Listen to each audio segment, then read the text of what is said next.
এইমাত্র নীল রঙের শাড়ি পরে নৃত্য দিয়ে ঝড় তুললেন অপবিশ্বাস। এই নিয়ে বিস্তারিত জানতে ভিডিওটি না টেনে দেখতে থাকুন। শাড়ি পরে নৃত্য দিয়ে ইতিমধ্যেই অবাক করে দিলেন ভক্তদের অপবিশ্বাস। অনেক সুন্দর লাগলো অপবিশ্বাসের শাড়ি পরা লুক ও গেটআপটি।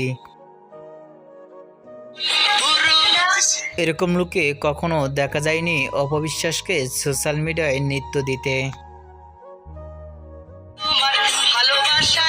মুহূর্তের মধ্যেই সোশ্যাল মিডিয়ায় ভিডিওটি ভাইরাল। অপবিশ্বাসের নীল রঙের শাড়ি পরে নৃত্যটি থেকে আপনাদের কি মন্তব্য নিচে কমেন্ট বক্সে জানিয়ে দিন। নতুন ভিডিও পেতে চ্যানেলটি সাবস্ক্রাইব করে পাশে থাকা বেল আইকনটি বাজিয়ে দিন। পুরো ভিডিওটি দেখার জন্য অসংখ্য ধন্যবাদ।